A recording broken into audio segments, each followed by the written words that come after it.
First of all, let me just say this right out of the box. Nobody can get over the loss of a child. When devastating loss hits us, it is impossible to get over it, because get over it, quite frankly, means, at least it does to me, that I can live my life as if that loss never happened, and that's impossible. So the title stinks. You say, why did you name it that? Because a lot of people type that in. But the title is a terrible title. You can't get over the loss when that loss takes the most precious on earth away from you. You just can't get over it. But here's what you can do. We have learned at Spark of Life that you can get through the loss with the pain and live a rich and meaningful and productive life again. But you have to go to that pit of grief when you experience loss. I'm Dave Mathews. My wife, Debbie, and myself founded Spark of Life. It's a 501c3 nonprofit organization. Our main mission, our only mission, is to give hope to people who've been battered by life. We want to help people reclaim their lives, to take their lives back. When they've experienced devastating loss, many of you have experienced the loss of a child, or you know somebody who is, or you wouldn't have clicked on this video. That loss, when a child dies, there is no way to have life the same again. The same is true if I've lost a spouse, if I've lost other people in my life. Life is forever going to be different. And though I have to go to the pit of grief, I do not have to stay stuck in the pit of grief and live a debilitating, dysfunctional life from that point on. But for a while, I have to grieve. So first point today is that the title stinks. You can't get over these devastating losses. But there's a big but here. You can get through it with the pain. Spark of Life started in 2009. We have done so far, and it's not about us, but we have been privileged and honored to have done 108 3.5-day retreats all over this country from people coming from all over the world. The people come with their pain. 60% of the people, at least, have experienced loss of a child or loss of multiple children. Some have experienced loss of a child and loss of a spouse. Some have experienced loss of a parent and a loss of a child. Some have experienced 6 losses of children. And they come from all over the world. And the thing that really matters here is to have hope, to live forward with your pain, not get over it, but to get through it and to experience a joy-filled life once again. And this short video, by the way, sparkoflife.org, like our channel. We need likes. We want you to subscribe to our channel, and you'll get notification that every time we do a new video. We're doing 2 videos a week now, 2 videos a week.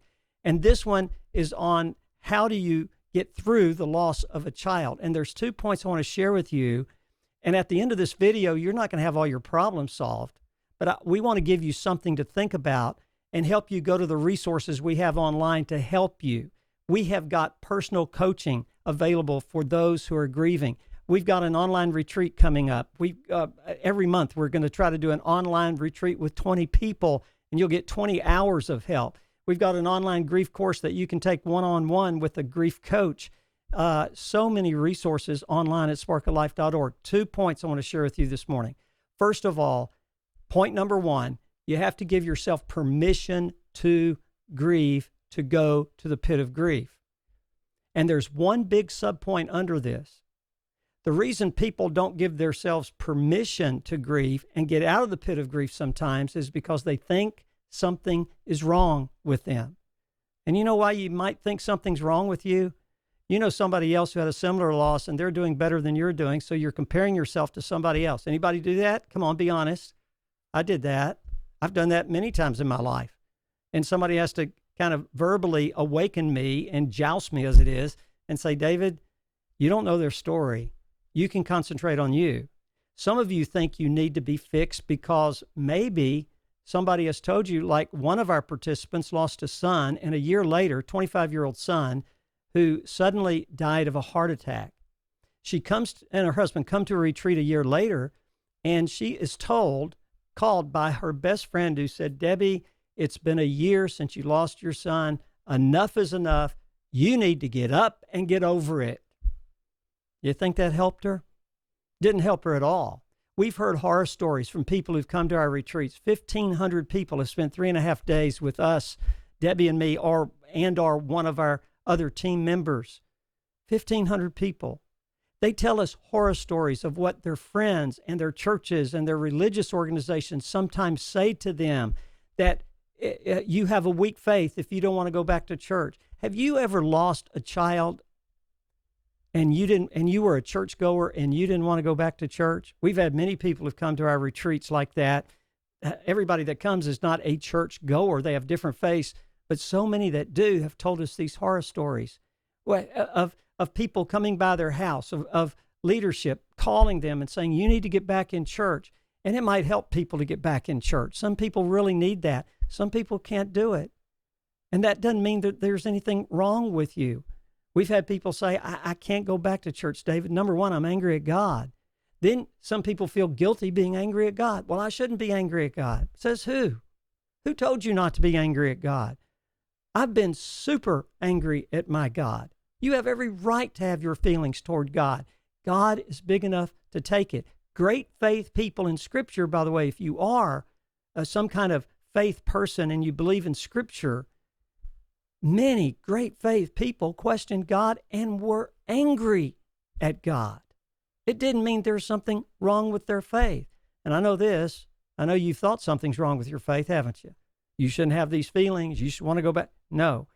All of that is normal and natural of somebody in the pit of grief. I've got to give myself permission to grieve deeply.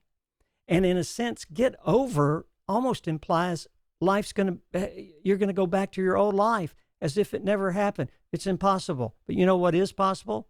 I can get through it with my pain, with my questions, with my doubts, with my feelings of little faith. Have you ever got a card in the mail after you lost your child and well-meaning people who love you? And I'm not down on them, but I'm in charge of my recovery, not them. And they say something like, they quote a scripture about being strong and courageous, about cast all your cares upon God. And that really helps some people.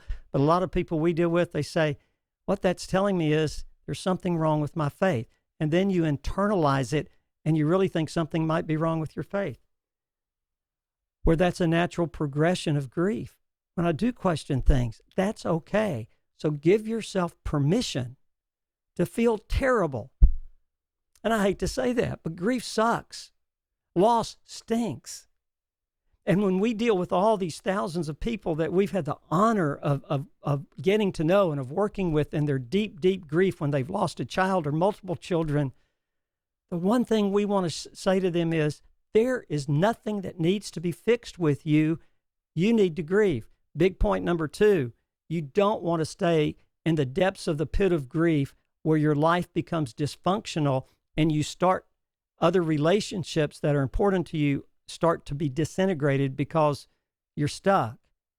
Now, many of our people who've come to our retreats and our online material that we have, that we interact with, many of those people have admitted that they are hurting other relationships that are important to them. They don't want to do that.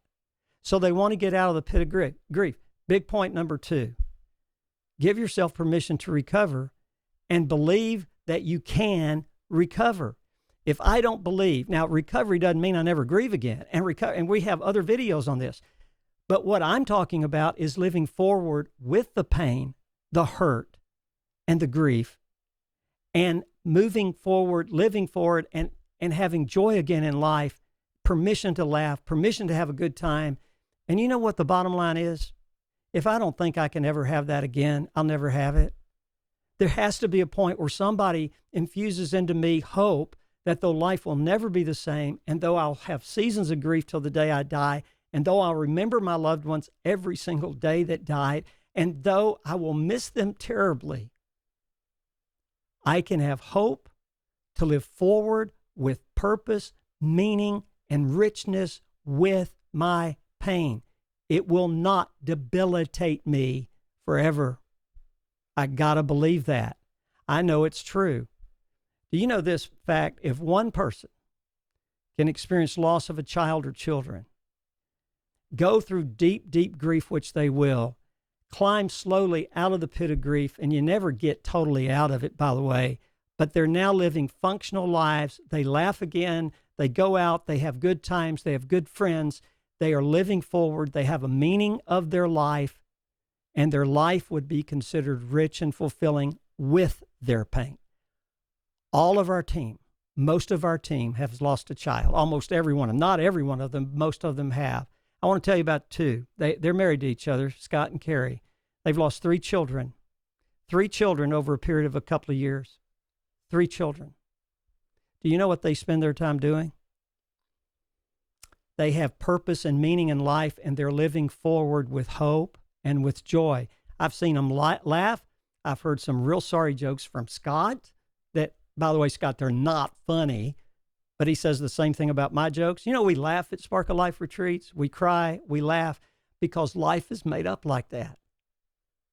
They're living forward by helping others who are grieving, all sorts of grievers. They have a purpose that's outside of themselves. Everything's not inward. For a while in grief, everything's inward. That's okay, because that's called deep grief. So give yourself permission to grieve, and give yourself permission to live again, to take back your life, to reclaim your life. It's going to be a different life, but it's going to be a life that's fulfilling to you. We at Spark of Life want to help you discover that. It's your recovery. It's not ours. You have to make your decisions. We have seen thousands of people reclaim their hope again. There is always hope. sparkoflife.org. We've got online retreats now starting in March of 2021. You might view this after March. Go back to our website, sparkoflife.org. Check out the online retreats.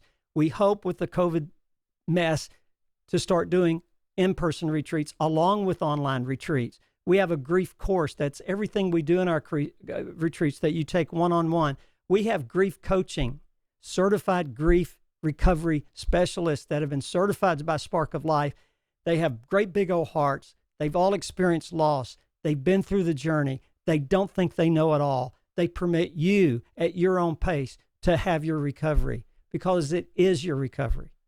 We're so sorry for your loss of your child or children. Unbearable pain. So go ahead and grieve. I'm sorry you have to grieve so deeply. And then almost in the same breath, get up and take the next right step and start living again. We're going to show you how. It's powerful. It's practical. At Spark of Life, there is always, always hope.